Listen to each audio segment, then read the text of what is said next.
ನಮಸ್ಕಾರ. ನಾನು ಕಾಡು ಸಿದ್ದೇಶ್ವರ ಸ್ವಾಮೀಜಿ ಮಾತಾಡ್ತಾ ಇರೋದು. ಆ, ದಿನಾಂಕ 31 ಮಾರ್ಚ್ನಿಂದ 4ನೇ ಏಪ್ರಿಲ್‌ವರೆಗೆ ಅಂದರೆ 5 ದಿನಗಳವರೆಗೆ ಕಣೇರಿ ಮಠದಲ್ಲಿ ಹಸ್ತಕಲಾ ಮೇಳವನ್ನು, ಅಖಿಲ ಭಾರತೀಯ ಮಟ್ಟದ ಹಸ್ತಕಲಾ ಮೇಳವನ್ನು ಆಯೋಜನೆ ಮಾಡಿದ್ದೇವೆ.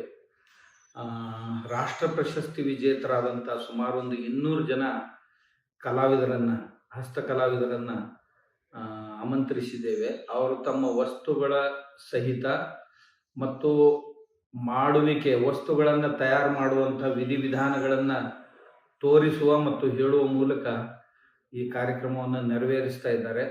ಸುಮಾರು ಒಂದು 200 ಸ್ಟಾಲ್ಗಳು ಬರ್ಬೋದು. ಇದ್ರ ಜೊತೆಗೆ ಈ ಎಲ್ಲ ಕಲಾವಿದರು ಮಣ್ಣಿನಿಂದ, ಕಲ್ಲಿನಿಂದ, ಕಟ್ಟಿಗೆಯಿಂದ, ವಿವಿಧ ಧಾತುಗಳಿಂದ, ಬಟ್ಟೆಯಿಂದ, ಎಲೆಗಳಿಂದ, ಹೂ ಹಣ್ಣು ಕಾಯಿಗಳಿಂದ, ಹೀಗೆ ಬೇರೆ ಬೇರೆ ರೀತಿಯ ಕಚ್ಚಾ ವಸ್ತುಗಳಿಂದ ಒಂದು ಹೊಸ ಸೃಷ್ಟಿಯನ್ನು ಮಾಡುವಂಥ ಕಲಾವಿದರಾಗಿದ್ದಾರೆ. ಇದರಲ್ಲಿ ಸುಮಾರು ಜನ ಎಲ್ಲರೂ ಪಾರಂಪರಿಕ ಕಲಾವಿದರಾಗಿದ್ದಾರೆ.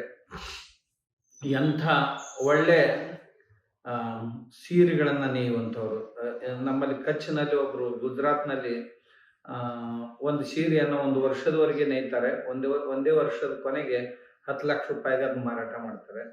ಅದರಂತೆ ಕಣ್ಣಿಗೆ ಕಾಣದಂಥ ಸೂಕ್ಷ್ಮ ಎಳೆಗಳಿಂದ ಕಸೂತಿ ಕಲೆಯನ್ನು ಮಾಡುವಂಥ ಕಲಾವಿದರು ಇದರಲ್ಲಿ ಬರ್ತಾ ಇದ್ದಾರೆ.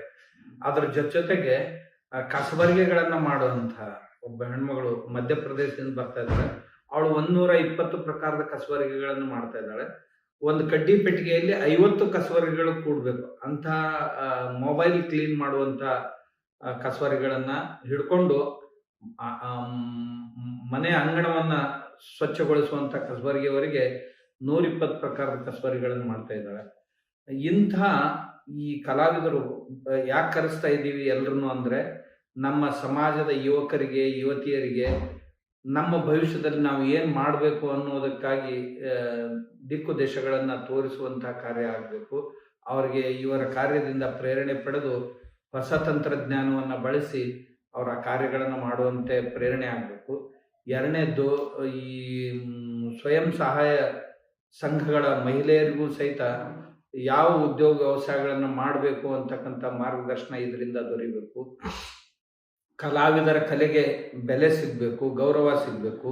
ಆಮೇಲೆ ಕಲಾವಿದರ ವಸ್ತುಗಳ ಮಾರಾಟಕ್ಕಾಗಿ ಒಂದು ಮಾರುಕಟ್ಟೆ ತಯಾರಾಗಬೇಕು. ಆಮೇಲೆ ಯಾರಾದರೂ ಇಂಥ ವಸ್ತುಗಳ ಹೋಲ್ಸೇಲ್ ಮಾರುಕಟ್ಟೆಯನ್ನು ಮಾಡುವವರಿದ್ದರೆ, ಹೋಲ್ಸೇಲ್ ವಸ್ತುಗಳ ಮಾರಾಟವನ್ನು ಮಾಡುವ ಇಚ್ಛೆ ಪಟ್ಟರೆ ಅವರೆಲ್ಲರಿಗೂ ಸಹಿತ ಈ 17 ರಾಜ್ಯಗಳಿಂದ ಬರುವಂಥ ಕಲಾವಿದರ ವಸ್ತುಗಳನ್ನು ಶಾಶ್ವತವಾಗಿ ತಮ್ಮ ಮಾರಾಟ ವ್ಯವಸ್ಥೆಯಲ್ಲಿ ಅವರು ತೊಡಗ್ಬೋದು.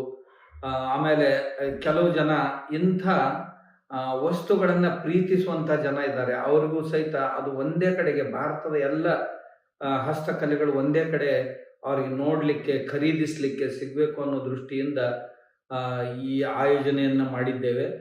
ಸುಮಾರು 200 ಜನ ಕಲಾವಿದರು ಇದರಲ್ಲಿ ಬರ್ತಾ ಇದ್ದಾರೆ. ಇದರ ಜೊತೆಗೆ ಖಾದ್ಯ ಮಹೋತ್ಸವವನ್ನು ಏರ್ಪಡಿಸಿದ್ದೇವೆ.